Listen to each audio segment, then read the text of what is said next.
Welcome to the No Dunks podcast presented by FanDuel. It's Tuesday, November 18th, 2025. I'm Jay Skeets here in the Classic Factory, and alongside me, as always, Tass Millis. NBA podcast listeners, this is for you. Next to him, it's my top shot hot boy, Trey Kirby. Ayo. Ayo. And over yonder, making the magic happen, still on the men, super producer, JD. Hello. Oh, yeah, that voice is even more gravelly today. Talk again, JD. A lot of cigarettes were smoked last night. Damn, that sounds good. Hello to everybody on YouTube. Hit the like button, subscribe. Podcast listeners, 5-star ratings and reviews on today's show. Tass's winless pick'em streak is over. Long live Tass's winless pick'em. I couldn't do it. I just couldn't lose every single game in one season, in 1 month. I thought I could. No, it's impossible, man. It's It is. impossible for a long month. Oh, yeah, we thought we had it. It was just too obvious. Oh, this team is going on the road for a back-to-back and two very difficult spots to play. It was too easy. So you will be paying off the loss here for the month of November. I don't think you can technically even get back into it, especially with Thanksgiving next week. I think there's a chance. I think there's You have to exactly run the left. gauntlet. Okay, my bad. Right. Anyway, you need to start growing in your goat. You gotta grow the goat. Yeah. Gotta grow to grow. We'll also on today's show recap the latest injury news and highlight a few of last night's games, including that entertaining Bulls-Nuggets game. But first, TK, we're 1 month in to the NBA season. Let's rank some rookies. Let's R some R's, rank some rookies. I will run through my top 5 rookies and then, throw 6 through 10 together. Sure. All right, so top 10 here. Top 10. Number 1 on my NBA rookie rankings. We're a month in here. It's got to be Kon Knueppel of the Charlotte Hornets. He's averaging 17 points per game, 6 rebounds, 3 assists. That's first in points, 5th in rebounds, 9th in assists per game, shooting 45 from the field, 40 from 3, and 88% at the line. Currently, he's second in FanDuel odds behind only Cooper Flagg. Right now, I think Kon is the front runner for Rookie of the Year. He's been exactly as advertised, knocks down his open threes. He can have a little volatility, I feel like, from game to game because he does take so many threes. He's taken like 8 per game, which is a ton for a young guy. But Brandon Miller going down with an injury has been great for Kon Knueppel. Yeah. Not great for the Hornets, I would say, overall, but great for him to seize the opportunity and look like a future star, quite honestly. The way he scores with the ball in his hands, playing off the ball, I think is really, really impressive. He doesn't look like he has any athletic tools out there, but he's got tree trunk legs. Strong young boy, corn-fed, eating cheese, growing up in Milwaukee. So he knows how to play. He looks like a veteran. Yeah, and like you said, with no Brandon Miller, even LaMelo Ball missing time, I think Knueppel was sort of thrown into this primary offensive role, and he's flourished as a rookie. We watched him last night, obviously taking on the Raptors. He's just smart too. Yes. Like the basketball IQ is off the charts. He doesn't make a lot of boneheaded plays, especially again for a rook. You went through the numbers, and the 3-point shooting. He's only one of 8 players who've shot better than 40% on at least 7 3-point attempts per game. Yeah, not rookies, just players. Players like your Grayson Allens and Zach LaVine's and guys like that, Tyrese Maxey on that list, and then a rookie in Knueppel. So he'd be number 1 on most people's list right now. I actually don't think he'll still win this thing, but a month in, I don't watch a lot of college. Then I watched him at Summer League, and I thought, whoa, this guy can score. He was really good. And then it's nice to see it transition into the NBA, especially for people who don't really watch a lot of college. You say, whoa, this guy is really good at Summer League. Then bang. He can really, really score. I wonder if it'll be a little like VJ Edgecombe, who came out fantastic, and now with more players coming back for Philly, Edgecombe's chances go down a little bit. But I do think this team that shoots so many threes, they shoot nearly half their shots as threes. He'll continue to get them up, considering he's around the Anthony Edwards, Jalen Brunson, Austin Reeves mark for threes per game. He's going to hit the most threes for a rookie in NBA history. I think that's clear. He's hit 45 already. The record's only 206. But Brandon Miller's going to be out. We know LaMelo's going to be out. So I don't know. His shot opportunities may just be there. Yeah, I think they will be out there. I think he's established himself as a guy that needs to stay in the lineup and get touches. Some Paul Pierce in his game, the way he's just a thick boy who handles the ball and can get to his spots. Really, really good player. Just had the Hornets over to his childhood home for some fajitas. Yes. If you had an NBA team over to your childhood home, what would you want to be served? Oh, wow. Like a classic mom meal. I mean, grilled cheese sandwiches would be fun. A whole bunch of grilled cheeses just flipping and flopping. Yeah. I mean, that's what I've said this before. Like in high school, I lived pretty close to high school. So we would just go back to my house. And I had I basically ran a restaurant in my house at lunch for all my friends. Just like we had the grilled cheese Flipping makers. cheese? Yeah, nice. Nice. So I would go with that. Excellent, yeah. But in a basement for sure. No, you got to be in a basement. Absolutely. Yeah, you got to be brushing your hair against the drop ceilings down there. Biscuits and gravy for me. Oh, good. What about We're having you? breakfast. You're having breakfast. So your question was to your house. Well, I mean, to your childhood home. Your mom is back in the kitchen Yeah. cooking it up. Right. When we go home for Christmas, my mom always makes biscuits and gravy. That's Oh. nice. So, yeah. That's wild. Didn't know that happened in the Midwest. Yeah, we like gravy in the Midwest, believe it or not. Why don't they have poutine in the Midwest if you like gravy so much? That's one of the biggest Doesn't make mysteries. sense. How come it never came down Yeah. from Canada? And why was it embargoed? Yeah. Very weird. For me, I guess I'd please people. I guess it would be a souvlaki thing. Yeah. Okay. Everybody Yeah. likes the chicken. Everybody likes the meat. But if they came over for a second time, I'm making them dolmas, mainly because nice. dolmas need to be made at some point. I need to make them. I don't make them. So I'm basically talking it into existence. I got to do it. Make some for Thanksgiving. Nobody's going to eat them. No, people will eat them. Nah. Come on. Nobody's going to eat them. What do you want? yeah. Here's a leaf for you. Yeah. Come on, they're good. I know they're good. We'll see what happens. Yeah, we got some good responses here in the stream team. Spaghetti and meatballs. I mean, come on. Classic. Yeah. My dad's baby back ribs. That's Oh, K-Mill. jeez, okay. And Gerg just wants hot dogs, mac and cheese, and baked beans.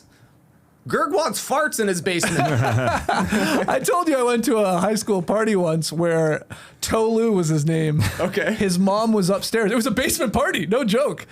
I don't know why he had a party. It was the only time we ever Yeah. went to his house for a party. Huge party, rager in this basement. His mom was upstairs, bless her heart, just boiling hot dogs. And at one Boiling point dogs. during the night, there was just a bunch of boiled hot dogs served. Hit the spot. Yeah, exactly. It nice. was really weird though. Sounds great. Go Bo- upstairs, hot dogs smelling. Oof. It's right. Stinky. Boiled hot dogs. Underrated, though. Yeah. I like a boiled one. Perfectly rated. Better than a microwaved hot dog, Yeah. worse than a grilled dog. Oh, but not even close to a grilled dog. Yeah. You never know. All much better than a cold dog, let me tell you. Oh, yeah. Yeah. You speak from experience. Number 2 on my rookie rankings, Cedric Coward from the Memphis Grizzlies. I would say probably the bright spot for the Grizzlies so far. He's averaging 14, 6, and 3. That's 5th in points per game amongst rookies, 4th in rebounding, 6th in assists. Shooting 48 from the field, 37 from 3, 90 at the free throw line. And this guy is like an advanced stats killer. He's leading in win shares, BPM, VORP. Oh, Vorp? He's big in the VORP world. Wow. 0.5 Vorp from this guy? 0.5 VORP when you consider the Grizzlies have been WARP under replacement players. Nice. ERP, I Herb guess. is better. Yeah, they're TERP. They're a team under replacement level, Turl. But they moved him into the starting lineup, and he looks awesome.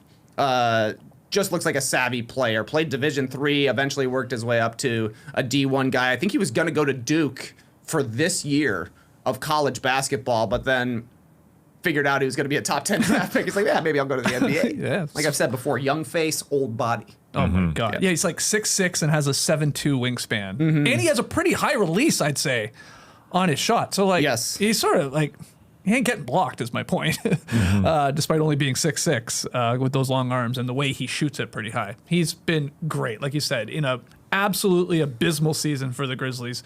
It's like a thank God they got this guy at least. There's some hope. Yeah, and he looks old. He plays old. He knows his game at 22 years old. He's a tank. He would eat everything at whatever dinner he went to. I mean, he is monstrous. He looks difficult to play against. That's how big he is. And that's obviously what they wanted. They wanted a wing to be that 3-and-D guy that they've been looking for forever. And it looks like they got him. It truly does. He would fit perfectly on a really good team. Yes. Yes, he would. Which they were supposed to be, maybe. Yeah. He could have been the missing piece if the other pieces were still good. I think I heard Pete Pranica say on a broadcast that if you saw him wearing a suit, you would think he's a CEO of a Fortune 500 company.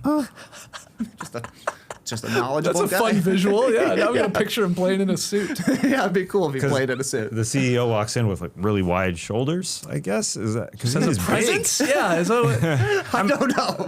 I don't know. I think he's a nice guy. He probably a he's smart nice. kid. Yeah, he does look like he has $1 million smile.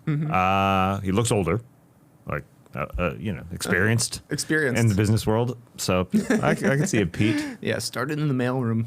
Got all the way to the top. Leo Gomon, one of our favorites in the stream team, asked pre-show, who is the John Legend of rookies? It might be Cedric Coward. Young face, but older than you think. oh, wow. Older than you Told us think. John Yeah, he's Legend nearly is 50. Getting closer to 50. Yeah. Yeah.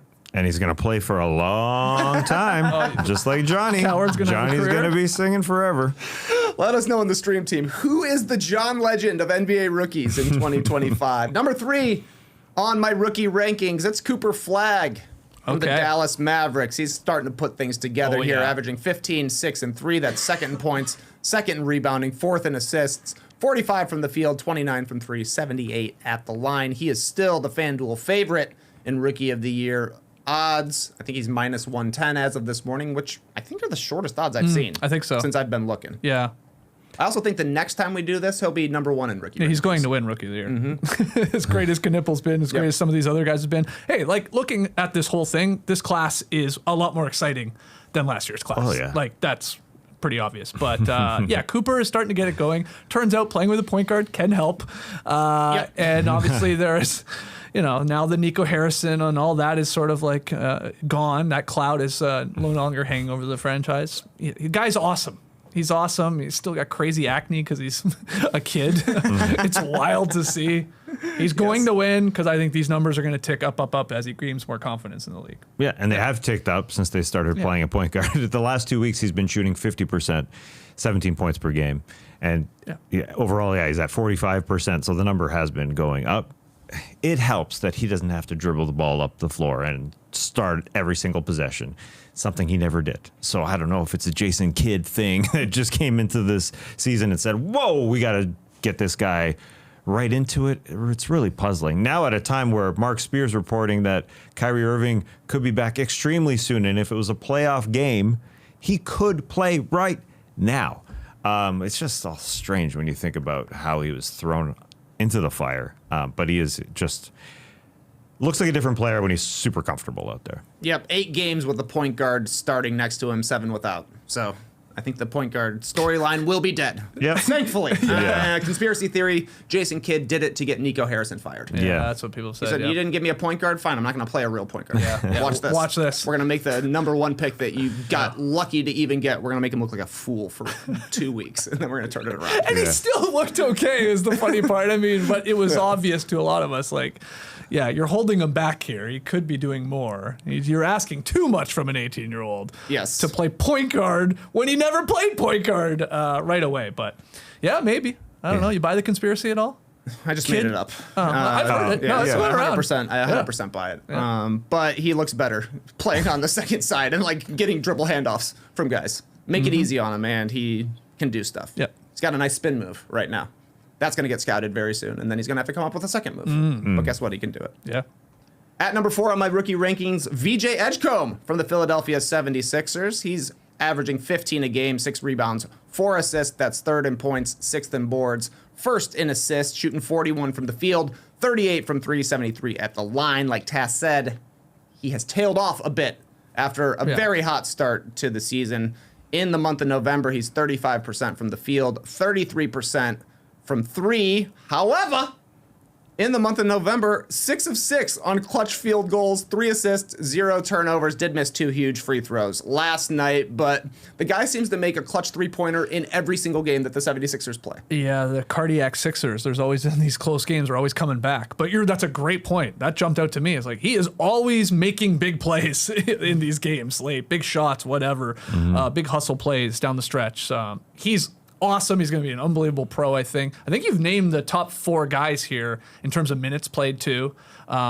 Will be fascinating to see now that Paul George is back and as they start to ramp up his minutes, if it has any impact on Edgecombe. But, yeah, I mean, this is the right spot, I think, for him on your list.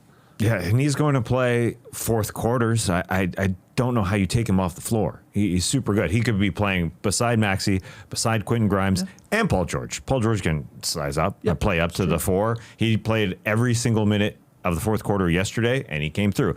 Will he have the same shot opportunities that he had at the beginning of the season? Probably not. I think Joel Embiid also is going to start playing more. But he's got to play, and that's a great sign. And you slipped it in there, Skeets, about this draft class looking way better than last year's draft class. God. It's ridiculous. I mean, how many guys can put up 15, 18 points? No problem. Last year, weren't we at a point where there was just one guy scoring in double digits?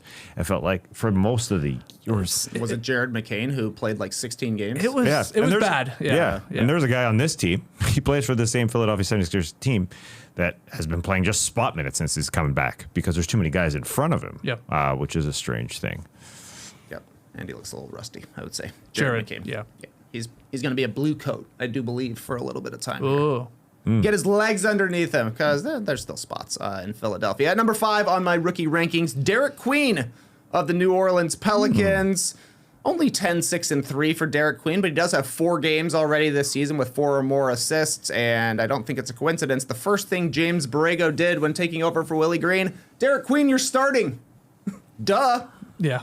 He traded for this guy, and he can produce, so go ahead and start him. He has a ton of turnovers because he loves to throw a backdoor pass. When it goes through, it looks so sweet. He just looks like a jolly fellow out there, totally. I would say, as well. So it's, if I were a Pelicans fan, I would be happy he's starting and very happy anytime he does something cool. Yep. He's got an incredible touch with the ball in terms of how he sees the floor and how he'll make passes for a guy his size too. He is. It's fun to watch. There's going to be super highs and super lows.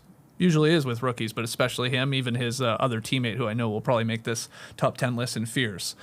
They look really great at times and then, oh, wow, yeah, they're rooks, Definitely. Either getting put in action and exposed on the defensive end or just making boneheaded plays because the game is fast and these are talented players that they're going against. But, yeah, Queen, he's in there now. He's playing now. He's playing now, and that's what you got to do when you especially don't even have your own draft pick. They traded a ton for him, as you said. He's better than Yves Missi, so he should play more than him. It is a little scary in terms of how hard they're going to play defensively in this new James Borrego era with Derik Queen out there.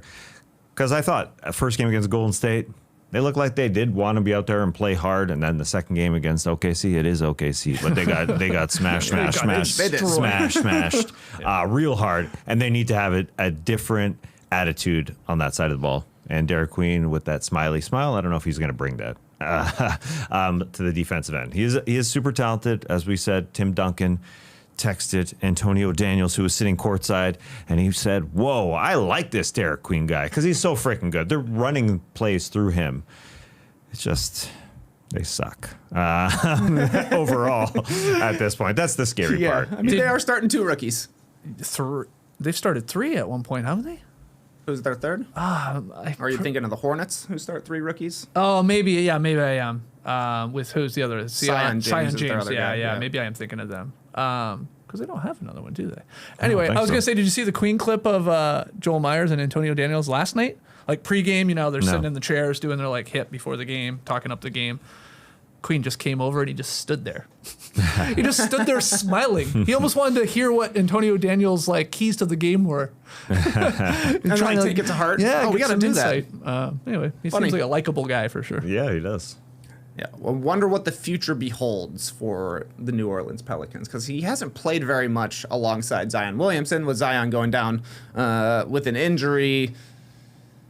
If they ever wanted to get draft stuff back, there's a certain guy who could be traded. There's a few guys who could be traded. Trey Murphy brings back draft picks. Yeah. Zion would still, I think, get some sort of draft compensation, and that kind of makes up for what's been traded in the future already. Only time will tell. Yeah. Okay, my 6 through 10, I will give you these guys pretty quickly with a nice little tidbit here. Okay. Ryan Kalkbrenner, number 6 for me. Charlotte Hornets shooting 81% from the field right now. Tied for second in the lead in blocks per game. Trying to think of a comp for him. I just kept thinking of white centers. So let me tell you this. Poor man's Jarrett Allen. Oh, wow. Curveball. Okay. Curveball. Non-white. Well done. Or how about, I don't know, Donovan Clingan?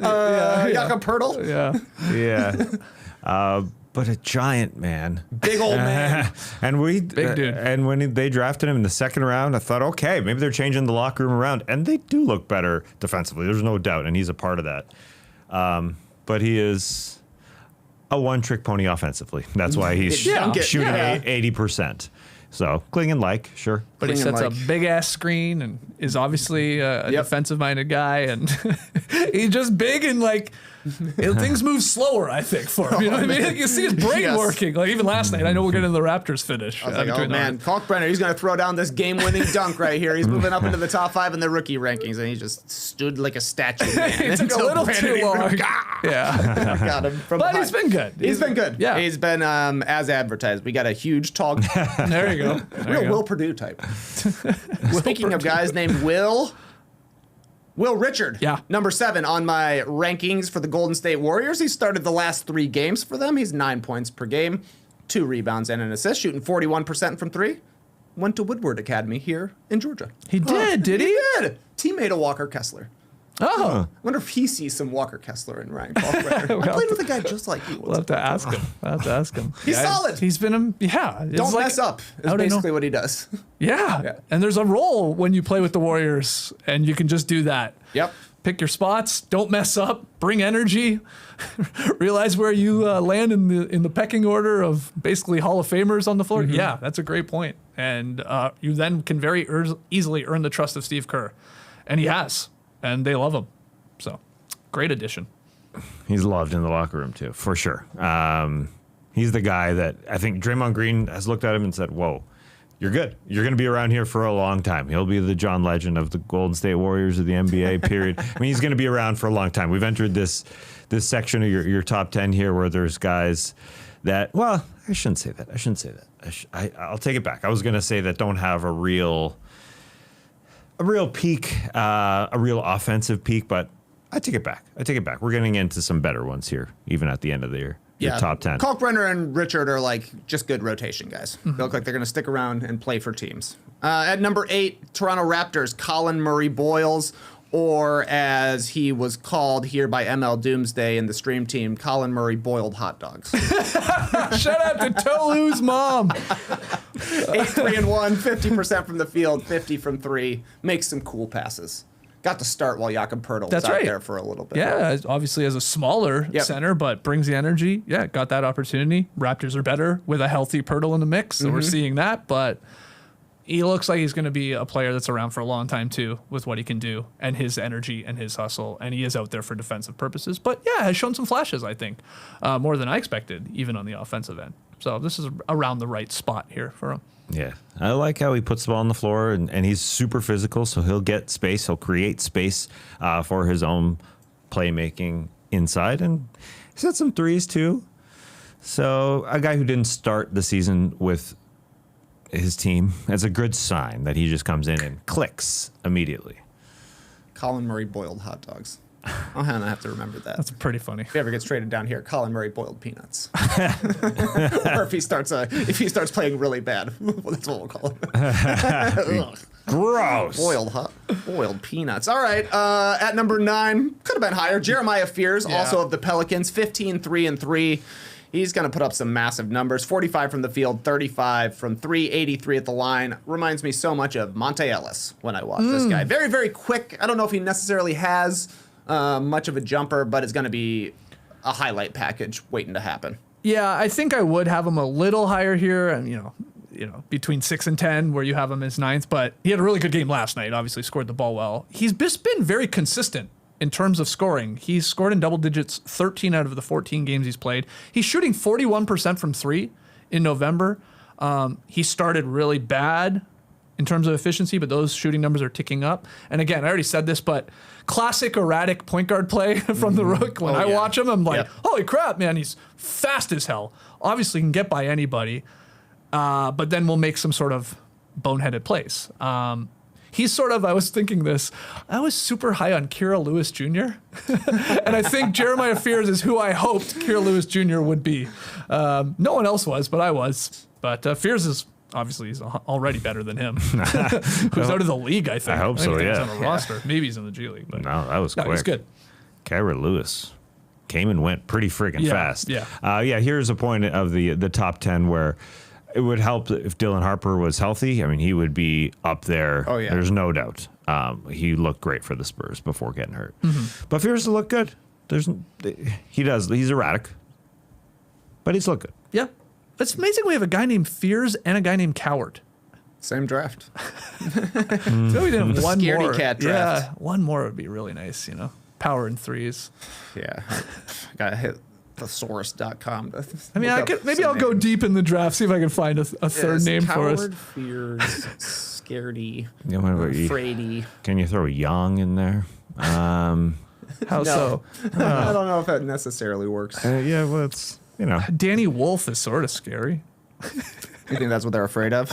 Maybe. There's also a guy named Brooks Barnheiser. Well, it's just a good name. All right, here's some guys that didn't make my top 10 before we get to number 10. Dylan Harper, like you said, just not enough games. Yegor Joman, he's okay. Yeah. I think Drake Powell has been the best Nets draft pick so far this season. Cyan James, we mentioned him. He's solid.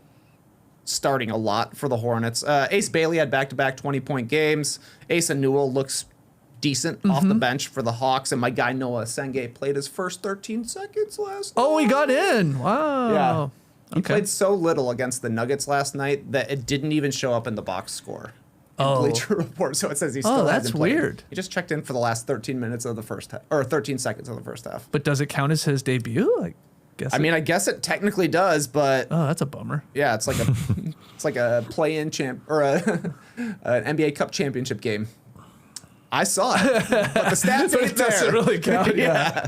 But number 10 on my rookie ranking so far, it's my boy, Trey Johnson from the Washington Wizards. He's at 11 points per game. He scored in double digits in 9 of the 13 games he's played for the Wizards. Not a great percentage, 42 from the field, but 37 from 3. You like that. I went to NBA.com stats and looked up dribble time. I thought he was going to be leading the league in shots taken after 7+ dribbles, but he wasn't. So I thought that was a pleasant surprise. Oh, yeah. I was going to ask you, I mean, I know this is going to sound like I'm being an asshole, but I ask it sincerely. Can anybody tell me one Trey Johnson highlight from this year?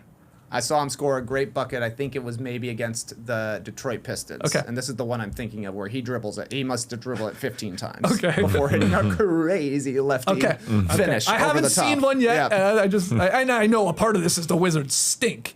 So you're not seeing a lot of Wizards Yeah. highlights as it is. But I was like, in looking at your list, I'm like, I can't remember a single Trey Johnson play that I've seen like shared or gone viral Yes. or a top 10. I mean, again, you went through the numbers. They're okay. He's going to be a decent player, but nothing jumped out to me. But that's why you'd think he'd have more, because he plays on a stinky team. So here he comes.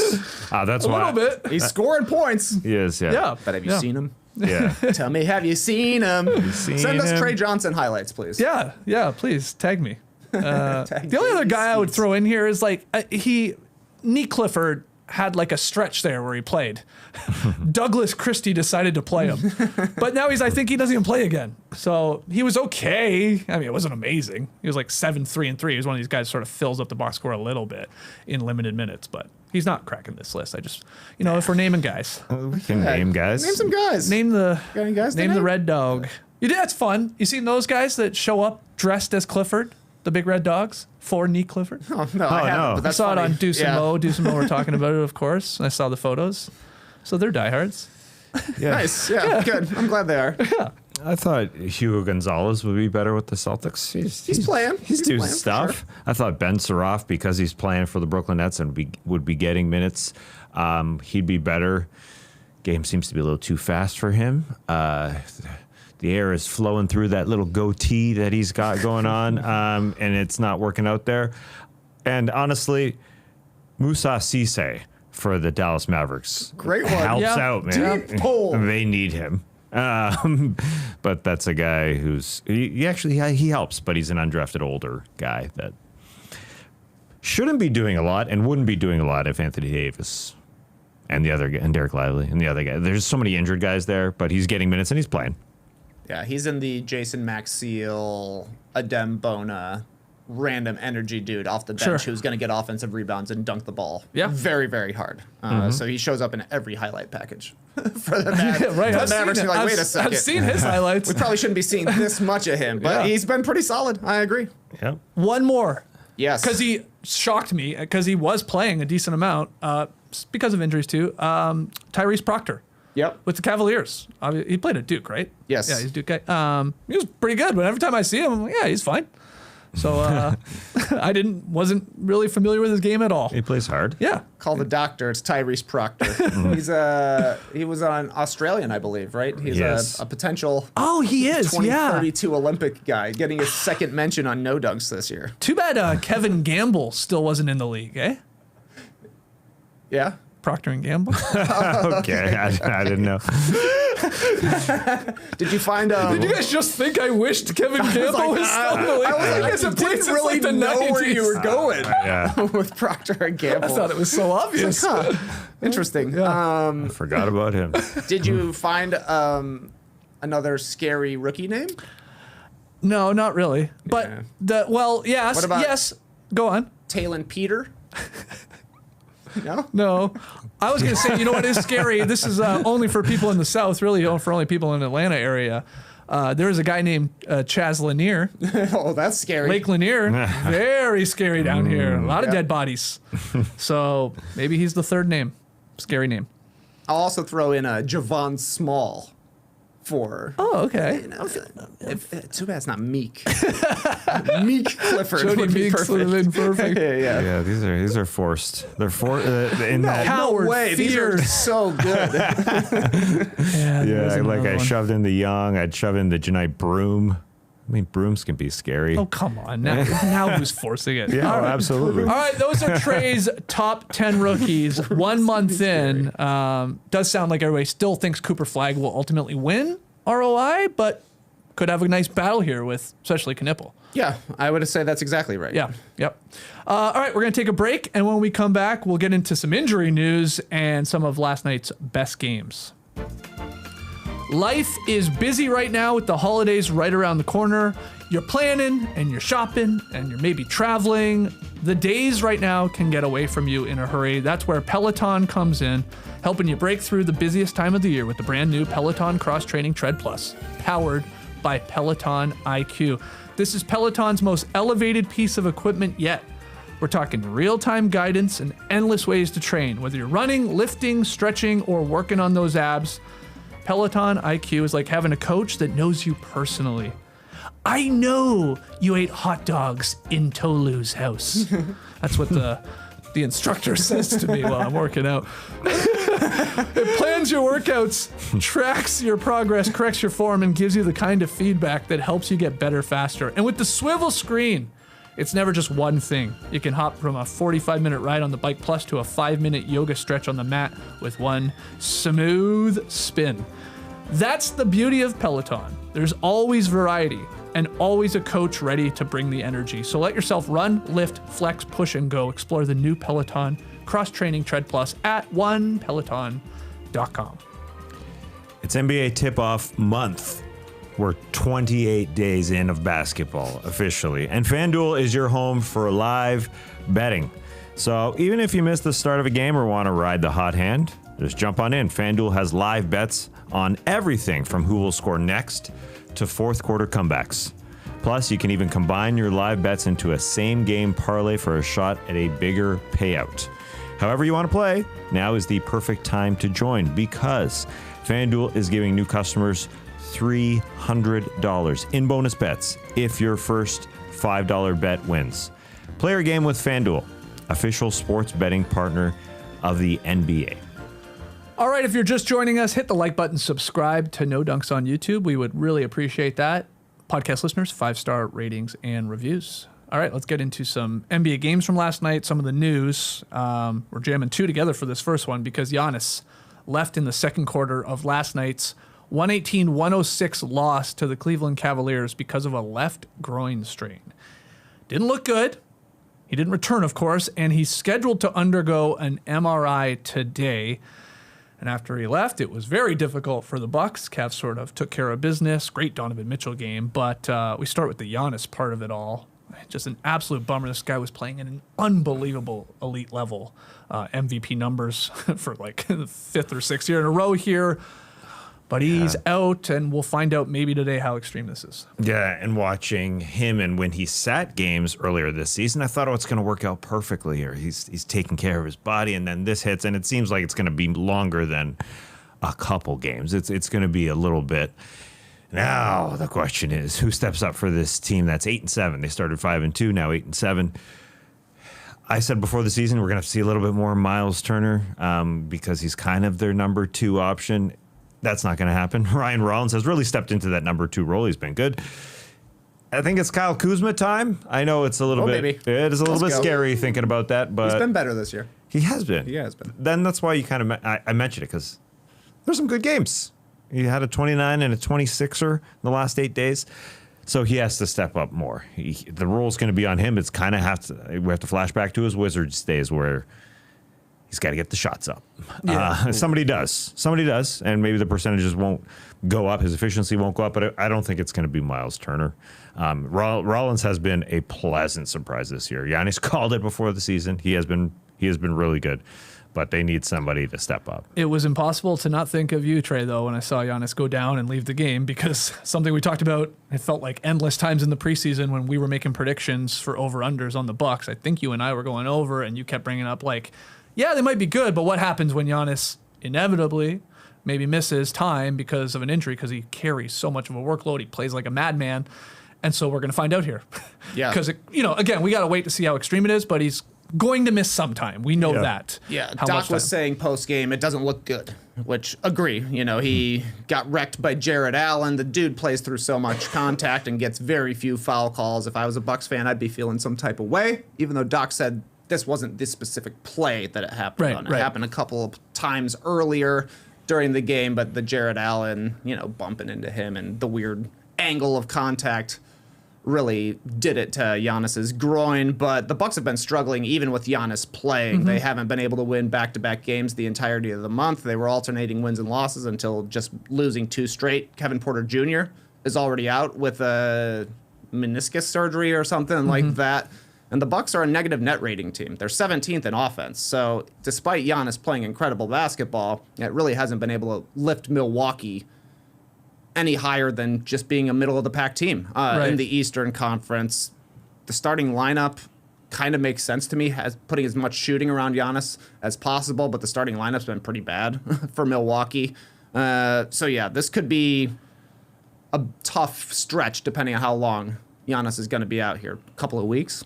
I guess we'll see. And few teams, honestly, if any, look like shockingly different when you take a superstar out of the lineup than the Bucks without Giannis, right? Like when Giannis is in there, is like his presence is felt on every single play, offensively and defensively. And then, he's out and they're just a completely different team. Like Jokic, you could say maybe with the Nuggets. The way Luka plays with the Lakers, but then they're getting LeBron back, so maybe that changes it. And Austin Reeves has been a revelation. So I don't know. There's few teams where you take a superstar off and they just look completely different in how they go about it. So we'll see. They have to do it by committee. There's no one who's going to take over. What Miles Turner can be for this team is that guy he was with the Pacers in terms of just leadership. Let everybody touch the ball because there's no one who's going to replace Giannis. We all have to do it by committee. We'll see if Miles can be that guy for that team. I will say I did see him on Thanalysis. Oh my Yes. God. Yeah. Yes. And Giannis Antetokounmpo said, when you get the ball, you got to shoot it, man. It's not going to happen, though. I don't think Miles Turner is going to come out and shoot 20 shots a game. It's just not going to happen. It's never going to happen. Miles Turner looks older. It's the best way I can say it. I know he's never been like quick-footed, but he is a slow guy right now to me. But he hit a bunch of threes last night. He has to let it go, and he'll let it go. A good percentage so far. But I just find he moves. Maybe it's because I'm watching him alongside Giannis now. Is probably a part of it. It's like these are both giant dudes, and one is like a gazelle, and the other is a guy that usually moves for a guy that size. Yeah, he's never going to score a lot. But yeah, the percentage is up. He's only averaging 12 points per game. He's going to have the opportunity to let it rip. Bobby Portis time, baby. Could be that too. You guys are saying a lot of players who you don't want it to be their time. Of course not. Yeah. Of course not. But it almost has to be one of those guys at least stepping into that vacuum left by Giannis. Yeah, who do they got coming up? 76ers, Pistons, Trailblazers. That's 3 tough games. Heat and Knicks on the road. That's 2 tough games. Nets and Wizards. You love to see that right at the end of the month. So come back soon. Not great for their cup chances, though. No. I'm thinking Darvin and Torian might be taking their first losses here. Wow, that's a great point. We did have a hilarious spat between Gary Trent Jr. and Thomas Bryant. I don't know if you guys saw this in last night's game there on Peacock. Thomas Bryant, like, he ended up chucking Gary Trent Jr. like into the baseline, like second row. Like, he really chucked him. And Gary was pissed. So what the hell? Now Gary like was holding on to him. And Thomas Bryant, because Austin Rivers was on the call. By the way, that's growing on me. The guys on the bench. I don't know. They make it work. Robbie and Austin and I guess Michael Grady. It's fine. But Bryant, they were saying, is like the nicest guy. And he was going up to Gary Trent Jr. and he was pleading his case. He's like, I didn't mean to throw you that far, man. I'm so sorry. Gary wasn't having it. Gary wasn't having it. And I was Team Thomas on this one. I was like, you were the one holding him, man. He's just trying to get you off. And he's like twice your size. Yeah, it's pretty funny. He does seem like a nice guy. He does. Yeah, Seems like a very nice guy. I was so mad when they said he didn't wash his feet. Yes, I do. I'm a good boy. Thomas Good Boy Bryant. I thought that was pretty interesting having Austin Rivers interviewing Doc Rivers. Yeah. 1 question about basketball, 2 questions about Austin Rivers. Yeah, for sure. He wanted, where's my deal, basically. Yep. And How they had do the you like whole me following you around? Yeah, that's right. Been hovering around me my whole life. Yeah. That was great. Also, the Cavs whole City Edition package looks awesome. Oh, you like it? Yeah. Yeah, like the gradient lane with a very bright court and sort of tangerine uniforms. Yeah. It looked extreme. Yeah, Oh, gosh, you were a yeah. fan too. I don't know how you can lose with that setup. It's so nice. It's spectacular. But do you like it more than the baby blues? Because you were Team Baby Blues. Well, when we were talking about that. this color of jersey that they got on, it's undescribable. Is it creamsicle? I think it's kind of creamsicle. It's creamsicle-like. And then you drop it on that. I think it looks like a sunrise in the key. Yes. And then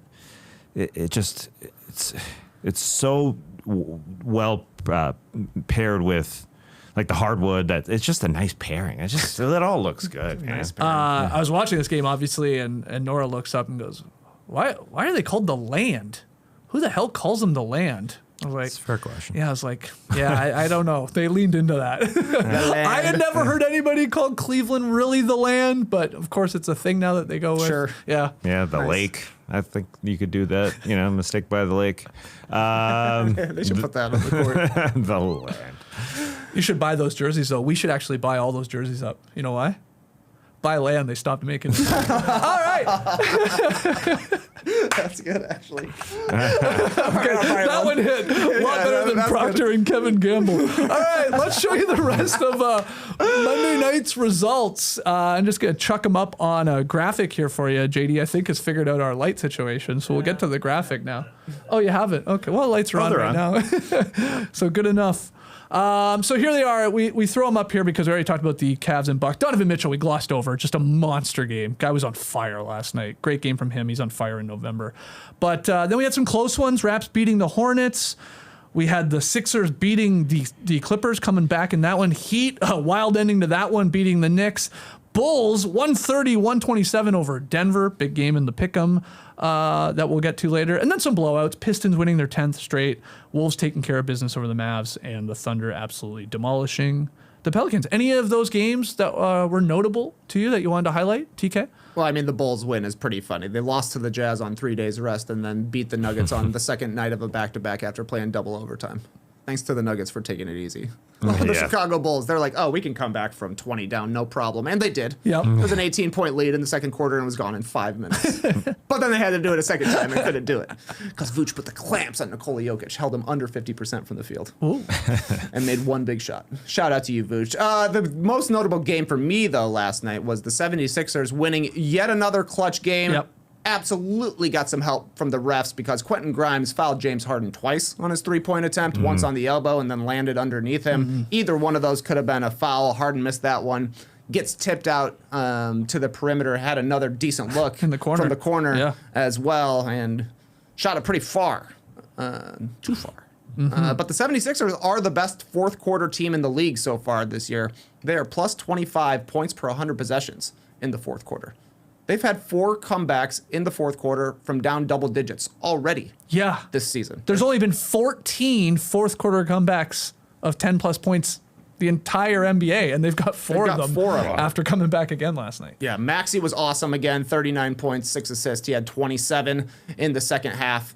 Looked like a different player after halftime. Andre Drummond, 1 for 2 from 3. Hit a big one in the fourth quarter from the left corner. He's shooting 44% from 3 this season. He's made 7 threes this year. That's the most he's ever made in a season in his career. What's going on? 50% from His the corner, numbers have 7 been for amazing. 14. Yeah. What's that all about? It's the hair is back on the shoulders. Man.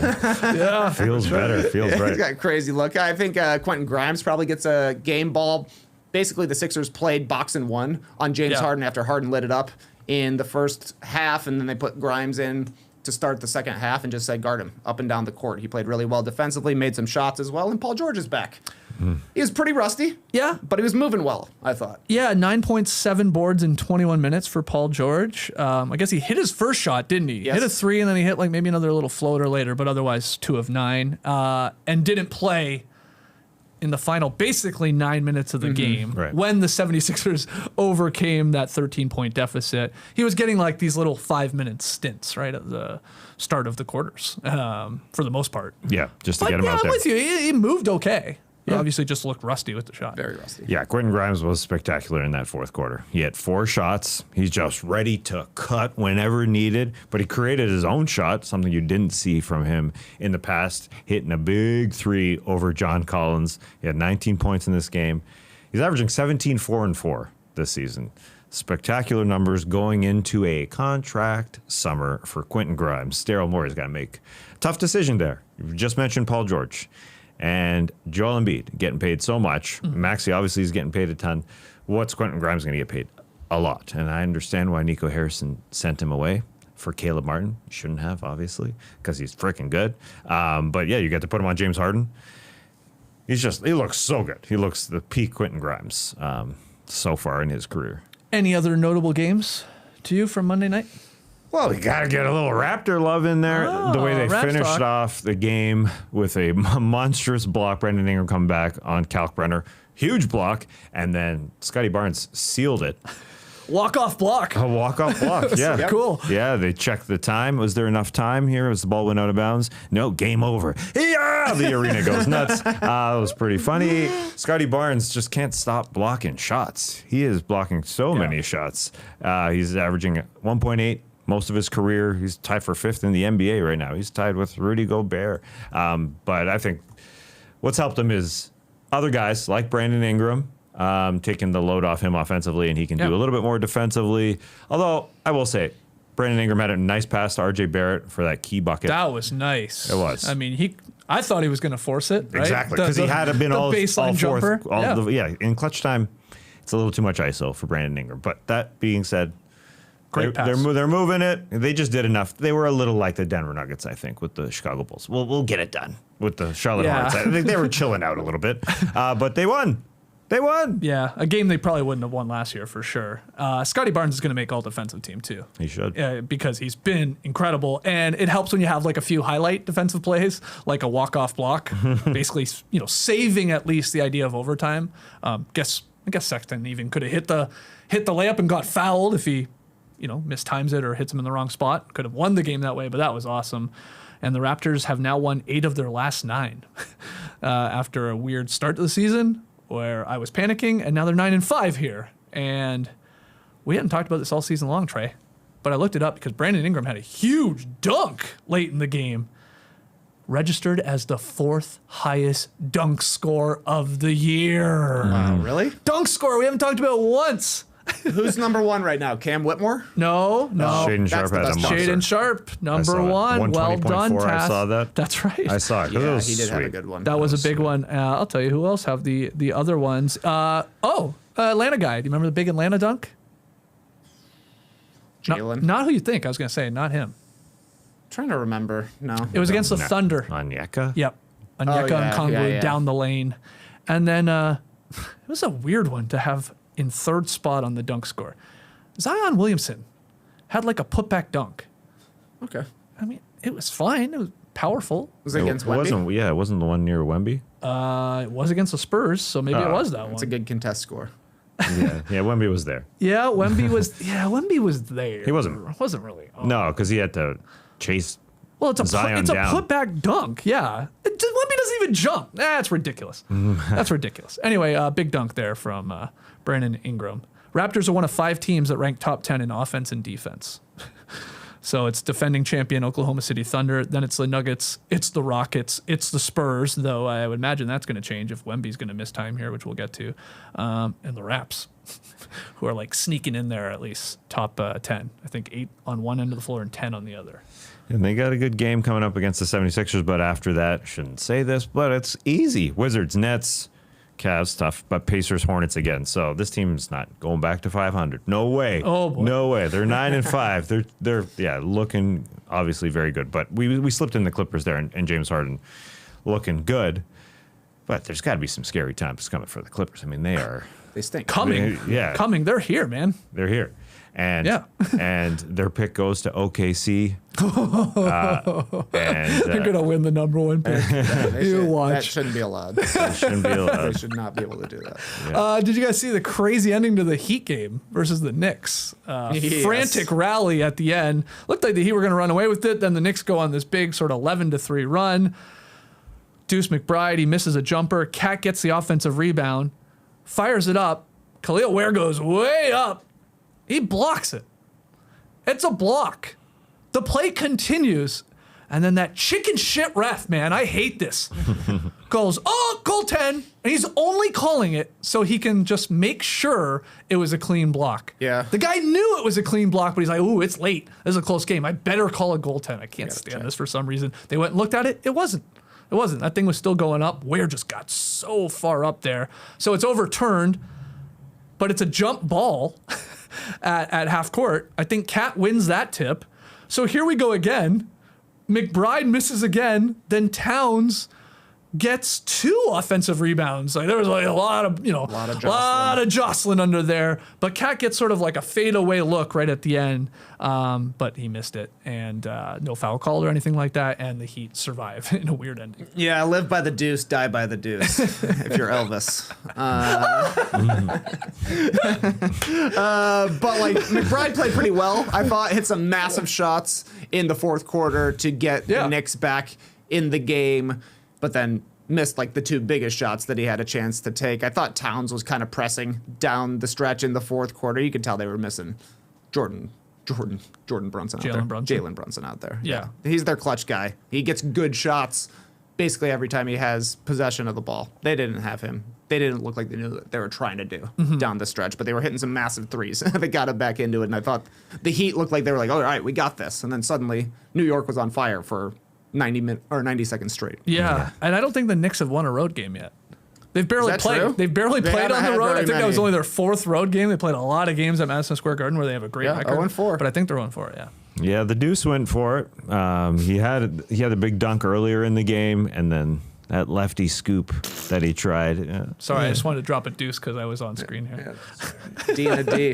D&D. D&D, Didn't mean yeah. to cut off your point there with an audible deuce. An audible Real, Deuce. actually. You'll have to come check out YouTube to see if that was a real deuce. Jalen Duren also had 31 points, 15 boards. Pistons beat the Pacers 127-112. That's their 10th straight victory here. This guy was incredibly efficient last night, 12 of 13. He's a lock for the All-Star game at this point. He's making it, unless he gets injured. Hopefully I haven't jinxed him here. But the guy's been great. And I have a fun trivia question for you guys off of that from Statitudes. Since the ABA-NBA merger, only 3 players have recorded a higher field goal percentage in a 30-point, 15-rebound game. Can you give me the 3 guys here? One in 2010, one in 2000, one in 1992. There's one pretty obvious one. Shaq. No, not Shaq, actually. But when we talk Jalen Duren, this guy's name comes Dwight up. Howard. Dwight Howard. Yeah, nice. Dwight Howard in 2010. February of 2010 went 100% from the floor in a 30-15 game. Okay. Yeah. Now, these other ones are a little more difficult. You want to go 92? Okay, this guy is, I believe, a broadcaster. He is. Believe a broadcaster. No, he is. It wasn't Al. So Al didn't I was Albie. gonna lead with Charles Barkley, but you know he's a broadcaster. No, these are both centers. Okay. Okay. This guy was an all-star. He was one of probably the more underrated centers in the 90s. Brad Daugherty? There you go. Good one. Well Yeah, done. remember, Good one. thanks to Amazon broadcaster. Yeah, something. He's on something. He's on something. He used to be on NASCAR shows. That's right. Yeah. Anyway, he shot 92.9% in a game where he had a 30 and 15. And then this final guy, Hall of Fame center, but you don't think of him as an offensive player. What year is this? 2000. Okay. So Tas Mellis, let's Yeah. go. he's a defensive warrior. Should have been a Toronto Raptor. Dwight Howard, Alonzo Mourning, Brad Daugherty, and now Jalen Duren shooting, that high a field goal percentage, basically missing one shot, really, is what we're getting at here, or less in a 30-15 rebound game. When you said the trivia question for Jalen Duren, I thought he's growing into this new player. I thought you may ask who his girlfriend is, because I thought maybe the relationship there has helped him grow. So trivia question. I don't know, but I'm pretty sure it became public recently. Oh, Do I have to Google it? I guess I'll Google I mean, it. Not if it's public, it should be easy. Yeah, it's not going to be hard. Oh, maybe not. Angel Reese? Is that? They're officially dating. That's from a last year ago. That's from last year. Apparently, Angel Reese is with Wendell Carter Jr. now. Yeah, that was an that's why you're Amazon thing, confusing. right? Yeah. and just because he's got one of the greatest names to yell, Dennis Jenkins. Oh my God. This guy's good. Killing, man. 26 and 8 last night. He is hooping with Cade Cunningham out. His name. There's so many guys out for that team. It's incredible. They've won 10 in a row. Lasar's out. Tobias Harris out. Jaden Ivey's out. And they're winning. But does it end tonight in Atlanta? That's a little tease for you. Some injury news. Victor Wembanyama and Ja Morant are out at least a few weeks with calf strains. So the Spurs are erring on the side of caution in bringing Wemby back. He underwent an MRI on Sunday. Sources are telling ESPN that he's going to be reevaluated in 2 to 3 weeks. Meanwhile, the Grizzlies announced on Monday that Ja Morant suffered a grade 1 right calf strain in the first quarter of a weekend loss to Cleveland. He's going to miss at least 2 weeks. TK, calf strains coming for these guys now. Calf strains are ruining everything right now. Yeah. One of these coaches, maybe it was Isalo said, or no, it was Mitch Johnson said that they're going around in the NBA, and they definitely are. Yeah. Like Luka missed so much time last year. I know Kobe White missed time to start the year. This year now we got Wemby, Ja Morant, guys who are athletic type players. People blame it on low top shoes that there are more calf strains because there's more flexibility in the back of your leg. Uh-oh. I don't know. Is this what it Kobe's is. fault? Maybe. He did suffer a notable Achilles injury Yeah, he did. in his career. He did. But more flexibility, more explosion, more injuries. But these are two of our best highlight guys, or at least in Ja's case was. Right. But Wemby definitely, depending on how long Wemby's out, it'll take him out of the running for awards once again. Yeah, this puts Wemby's, whether he was in the MVP conversation or not yet, sure, but his All-NBA and his Defensive Player of the Year chances puts him on ice a little bit here. And I saw TK on Substack in its power rankings today that just dropped. Go get yourself a subscription. Basically theorizing that maybe this could eventually lead to the getting rid of the 65 game mark in terms of trying to win awards or getting awards if Wemby unfortunately comes up short again. They're not going to want the guy to go through his whole career and have no awards. No, you're not wrong. Yeah.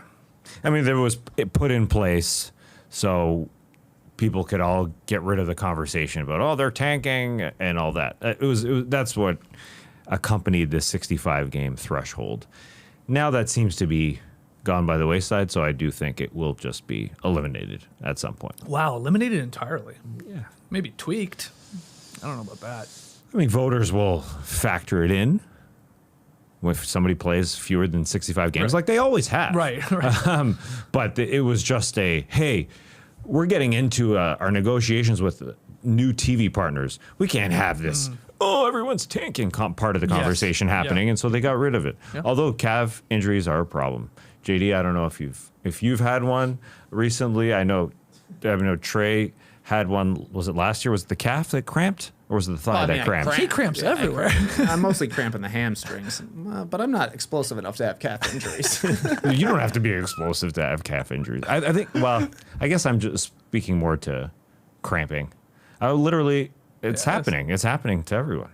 And people are going to be more and more cautious with it because we saw Kevin Durant in 2019, calf injury turned into Achilles injury.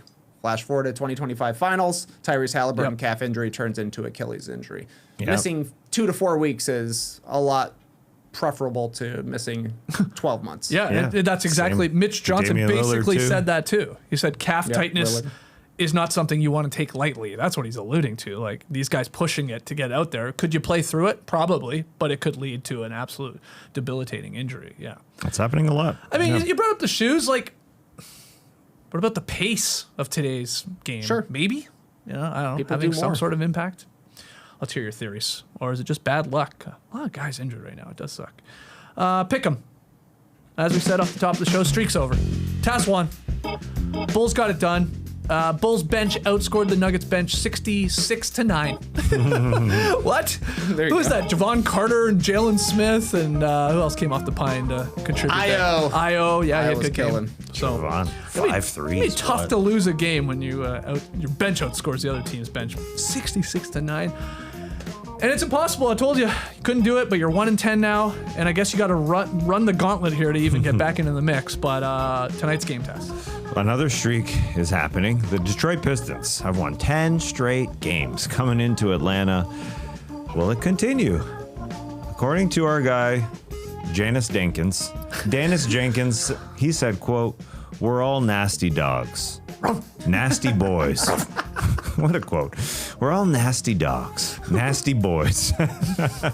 Nasty dog, nasty boys. That's a good t-shirt. Yeah. That guy's scoring a ton. They have so many injuries on that team. I still went with them. Hey, man, they've won 10 straight. Yeah. Not a bad idea. Look at the line, too. It's nothing. It's nothing. You're basically picking a winner here. Although the Pistons do have to win by 2. Right. But you guys think the Hawks will take care of business after coming back from a road trip. Mm-hmm. Always a bit of a tender game. Back to back here. For the Pistons, no doubt. No doubt. That's a big part of it. I like how the Hawks look defensively, too, without Trae Young. So there's that part of the equation as well. But I'm excited for this game. Legit. 10 straight for the Pistons, 5 straight for the Hawks. This game got flexed off of national TV for Spurs Grizzlies. Flex it back! Flex it back. We have the technology. Right. Yeah, I saw Worldwide Wop tweeting about this. Oh, that sucks. Yeah. But, I mean, Luke Cornett running wild. Come on. Cornett versus Landale? So that's a coast-to-coast game, is it? That's a C-to-C. Okay. Yeah, they- Pistons Hawks is just on FanDuel down here for us, I guess. They booked the broadcast truck. They booked all the hotels. They could just do it from an NBC studio. They don't have to be there, you know? Is that game in Memphis? But anyway. Or That in game San Antonio? is in San Antonio. I was going to say if it was in Memphis. San I mean, it's like Antonio. you can do that driving if you go the right way. You can do it in 5 4 hours. to 6 hours, depending on which way you go. It depends whether you get pulled over by a trooper. Yeah, but they don't want to. They just don't want to move everything. They don't want to move the trucks and all that. But Atlanta should be very, very capable of beating the Pistons. Should be a good game. We'll see. Also, LeBron maybe coming back tonight Yep. for the Lakers versus the Utah Jazz. So if he does, or whether he does or doesn't, we'll probably be talking about that, talking about Pistons Hawks, talking about Grizzlies Spurs, and all the action and NBA news that come out in the next 24 hours. Hope we'll join you. Hope you join us at 10 a.m. Eastern here in the Classic Factory. Till then, Clipper Bros. You heard it here first. Have a great time. Turn up. Love you guys. Awesome. Thanks for joining us. And remember, if LeBron can go down to the G League, anybody can go down to the G League. G League's getting cooler. We should go down to a G League game. Oh, yeah. Cooler, Skyhawks. Hey, listen, NBA players will go practice there. Hey, man, Don Barlow was playing for the Skyhawks last year as a starter. Look at Brandon Williams on the Mavs right at these now. guys. That was years ago. The guy was hooping. Danis Jenkins, we knew about Danis Jenkins months before everyone else. Yeah. Where's Kobe Buffkin again? Who got him? He's a South Bay Laker. Lakers. Yeah, That's yeah, right. yeah, Good yeah, call. yeah. The Clippers had a monopoly on guys named Kobe, so the Lakers are like, give us one. We need one of those It's only guys. right. It's only right. All right, embrace the day, people.